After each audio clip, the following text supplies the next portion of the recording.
Is there anything more important in your cooking than salt? I don't think so. So if you don't understand it, you're in for trouble. I'm here to help. Let's start with the 3 different choices that you have. At the very top level, you can choose either table salt, kosher salt, or sea salt. Let's dig in. So I've got table salt over here. All the brands are pretty much the same. They all contain an additive that prevents caking. Some of them also have some iodine. The iodine is to address nutritional deficiencies. They're less of an issue today in the United States, but can be an issue elsewhere. The thing about table salt is it's very fine. It's very regular. I find it's a little difficult to work with by hand. You often get sort of salty spots. Next up, we have kosher salt. So this is like table salt, typically pumped up from underground salt mines. It's ancient oceans that have evaporated and there's salt underneath the earth.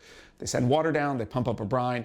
What's different here is that they rake the brine as it dries so that the crystals are more irregular. They're actually kind of large and they're not all the same size. If you look under a microscope, you'll see that these are really quite different from each other as opposed to the table salt, which is very uniform. But the other thing is there are no additives here. So this is just salt. No anti-caking and there's no iodine. It breaks apart more easily in my hands. It's less likely to stick to my fingers when it comes to sprinkling over food.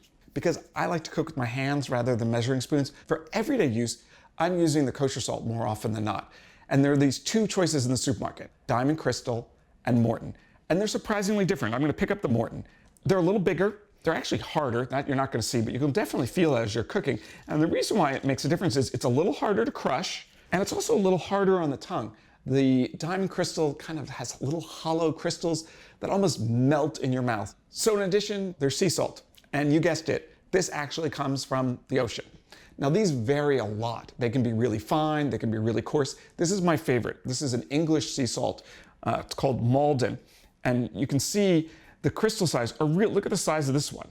It's really irregular. These are finishing salts. No matter the sea salt, you shouldn't be putting this in a pot of pasta water because it's really expensive and honestly, you're just pouring money down the drain. So these are finishing salts for the table. And I like the big crystals. I mean, look, you can really see on the tomato the varying sizes. And so anything that you're serving fish, chicken, meat, vegetables at the table, put a bowl of delicious sea salt. So throughout all of this, the most important thing is for you to understand that these measure really differently. And whether you're measuring with your hands or a spoon, this is really, really important. Because the crystal size varies, you get more or less salt in your hands or in a spoon. The good news is table salt all measures the same. So a teaspoon of this is always going to be a teaspoon no matter the brand. Now it gets a little bit more complicated when you're trying to substitute for kosher. You need 2 teaspoons of the Diamond Crystal in order to equal 1 teaspoon of table salt and to have the same weight of salt. The Morton is in between. You need 1.5 teaspoons of Morton Kosher in order to have the equivalent of 1 teaspoon of table salt. This matters because you don't want to end up with food that's either under or over salted. And if math isn't your thing, just go slow with the salt. Add a little taste. You can always add more. And that's the most important thing I want you to remember when you're cooking at home.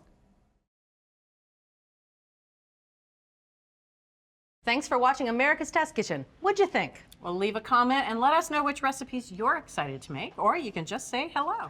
You can find links to today's recipes and reviews in the video description. And don't forget to subscribe to our channel. See you later. I'll see you later.